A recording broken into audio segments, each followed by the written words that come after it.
जयराम जी की। अभी एक फेडेक्स का एनवलप आया तो उसके अंदर मेरा भारत का पासपोर्ट आया। मैं सोचा वीडियो बनाता हूँ, अपना एक्सपीरियंस शेयर करता हूँ। तो ये पासपोर्ट भाई रिन्यू हुआ है मेरा यहाँ पे, भारत का पासपोर्ट। और जिनको नहीं पता है उनकी नॉलेज के लिए कि विदेश में अगर कोई भारतीय रह रहा है और उसको अगर कुछ इस टाइप की जो काम होते हैं, जैसे पासपोर्ट रिन्यू करवाना है या कुछ और जो गवर्नमेंट रिलेटेड जो भी वर्क है, उसके लिए जो भारतीय दूतावास उस देश में होते हैं वो ये सर्विसेज प्रोवाइड करते हैं। क्योंकि अपने देश के या किसी भी देश के जो राजनयिक संबंध होते हैं दूसरे देशों के, तो वहाँ पे एम्बेसीज होती हैं। जैसे अपने भारत के अंदर है सारे देशों की, जो अमेरिकन एम्बेसी, ऑस्ट्रेलिया एम्बेसी, वो वीज़ा देती हैं। ऐसे ही भारतीय दूतावास है अमेरिका के अंदर। यहाँ भी कई जगह है, वाशिंगटन में भी है, कैलिफोर्निया में भी, और भी कई जगह है।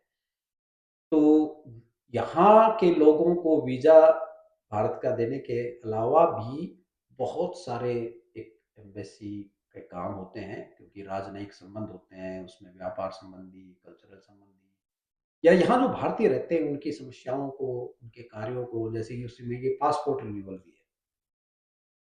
अगर मैं यहाँ रह रहा हूँ तो मुझे भारत वापस जाना नहीं पड़ेगा अपने रिन्यू कराने के लिए, ये यहीं पे ही रिन्यू होके आ गया। अब मैं एक्सपीरियंस शेयर करता हूँ। भाई 1990 में मैंने पासपोर्ट बनवाया था, जब मैं भारत में था।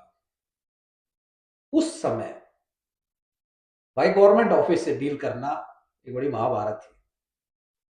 और पासपोर्ट अगर आपने बनवा लिया है बिना किसी ट्रबल के, तो या तो आपका बहुत बड़ा जैक होगा, कहीं सिफारिश होगी, किसी बड़े मिनिस्टर, किसी बड़े अधिकारी से जानकारी होगी, तभी आसानी से हो सकता था। वरना भाई पुलिस वाला वेरिफिकेशन करने आएगा, जब तक उसका पूजा पाठ ना करो, उसको खिलाओ पिलाओ नहीं, जब तक उसको नोट नहीं मिलेंगे, तब तक भाई आपको कितना भी आपका बैकग्राउंड क्लियर है, आपका पुलिस वेरिफिकेशन नहीं हो सकता। ऐसे ही पासपोर्ट ऑफिस के अंदर बिना एजेंटों के थ्रू बहुत मुश्किल था। कागज पूरे भी होंगे तब भी वो अधूरे माने जाते थे।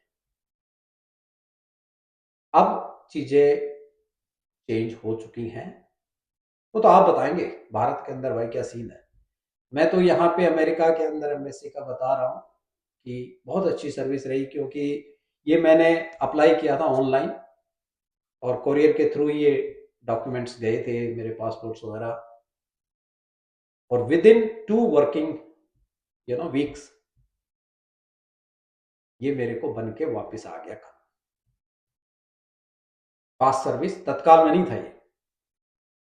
हालांकि ये मेरा सेकंड रिन्यूअल है अमेरिका के अंदर। एक 2015 में भी रिन्यू हुआ था, उस समय भी बड़ा फास्ट था।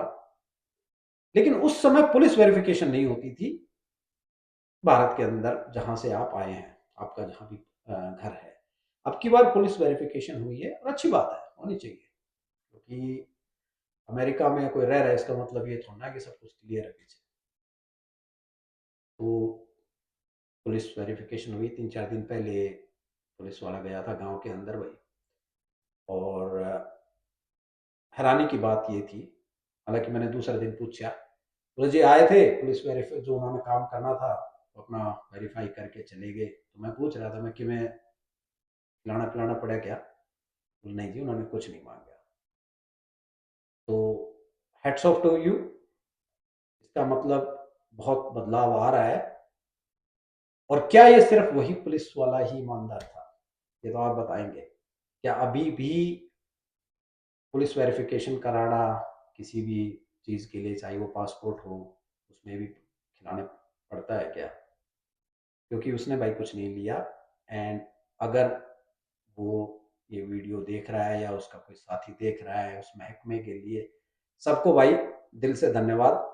क्योंकि जो छवि हम छोड़ेंगे ना, वही पूरे महकमे को सम्मानित करती है। और एक छोटी सी कमी ही पूरे महकमे को बदनाम कर देती है। तो ये छोटे छोटे जो स्टेप हैं, यही हमें ऊपर लेके जाएंगे, क्योंकि देश हमारा प्रगति की तरफ है। और ये बहुत ज़रूरी है कि उसमें हर एक का योगदान रहे। अब ऐसा नहीं है कि करप्शन, भ्रष्टाचार अपने यहाँ भाई अब कम हो गया, ज़्यादा हुए मुझे, लेकिन मैं तो भारत से आया था, सही पूछो मुझे काफ़ी झेलना पड़ा था, ठीक है। कई महकमे ऐसे हैं जहाँ पे बद से बदतर हो रही है और सरकार को पता भी होगा, क्योंकि वो चुप ही नहीं रह सकती। जिनसे मैं बात कर रहा था वो कह रहे थे कि बहुत अधिक है, लेकिन इस पासपोर्ट महकमे की बात करते हैं भाई, इससे मैं बहुत प्रभावित हुआ। यहाँ जो सर्विस प्रोवाइड हुई, जो यहाँ पे दूतावास के कर्मचारी उन्होंने, या वीएफएस ग्लोबल, क्योंकि एक इनकी एक एजेंसी है जिसके ऑफिसेस हैं वर्ल्ड वाइड हर कंट्री के अंदर, और वो इनको ये प्रोसेसिंग करते हैं। उनके कर्मचारियों का बिहेवियर अमेजिंग रहा, क्योंकि मुझसे गलती हुई थी जब मैंने एप्लीकेशन फाइल की, तो एक छोटी सी कमी रह गई थी, तो मेरे को दूसरे दिन रिव्यू करके ईमेल आई कि आप ये डॉक्यूमेंट करेक्ट करके ऐसे ऐसे करके आप भेज दीजिए। तो हालांकि उनका ऑफिस बहुत ही नज़दीक है मेरे ऑफिस से, मैं कहा अब ये करूँगा, भेजूंगा, ट्राई करता हूँ वॉक इन करके, अगर अलाउ कर देंगे ठीक है, नहीं तो वॉक हो जाएगी। तो मैं गया भाई, तो आई मस्ट से उन्होंने कहा कि बिना अपॉइंटमेंट के आप मत आइए, और किसी को एक्चुअली बिना अपॉइंटमेंट के जाना भी नहीं चाहिए। तो मैं तो सिर्फ ट्राई करने के लिए अगर कर देते हैं तो हेड्स ऑफ टू यू। जो रिसेप्शन पे थे उन्होंने बहुत ही रिस्पेक्टफुली ग्रीट किया और हेल्प भी की। उन्होंने डॉक्यूमेंट निकलवाए, उसी टाइम करेक्ट करवा के और मुझसे सिग्नेचर ले लिए। एंड रिजल्ट ये है कि 2 हफ्ते के अंदर आज मेरा पासपोर्ट मेरे हाथ में है। तो वही जो अच्छी चीज़ है उसको ज़रूर हमें अप्रिशिएट करना चाहिए, और जिससे उनको भी हौसला मिले, चाहे वो जो पुलिस कर्मचारी है जो पुलिस वेरिफिकेशन के लिए गया, या वीएफएस का वो कर्मचारी जो फ्रंट ऑफिस पे है जिसने बहुत अच्छे से ग्रीट करके हेल्प की। ये सब बधाई के पात्र है भाई, क्योंकि हम जो एक छोटा सा स्टेप लेते हैं उसका इम्पैक्ट पूरी सोसाइटी पे, पूरे डिपार्टमेंट पे, लोगों के मनोबल पे पड़ता है। तो आप भाई ज़रूर बताना कमेंट करके कि ये सिर्फ मैं बाहर अमेरिका में बैठा हूँ, एम्बेसी से डील करा, इस वजह से ही पॉसिबल हो पाया, या वास्तव में ही बदलाव है। और वीडियो को आप शेयर करेंगे, एक दूसरे को ज़रूर मनोबल मिलेगा, और अच्छी चीज़ें भाई शेयर करना भी बहुत ज़रूरी है, क्योंकि मैंने देखा है कि गलत चीज़ें ही शेयर हो जाती हैं। क्रिप करने का, एक दूसरे के ऊपर कीचड़ उछालना कि उसने ऐसे किया है, तो उसको लोग बड़े जल्दी ट्रोल करते हैं ये। लेकिन अच्छी चीज़ अगर हुई है, मैं तो कहता हूँ कि ये जो बीएफएस का वो कर्मचारी, और बैक होम, क्योंकि गांव हमारा लगभग 18-20 किलोमीटर है शहर से, वो गया है और अपनी ड्यूटी निभा के आया है ईमानदारी से। Thank you to you. जय हिंद।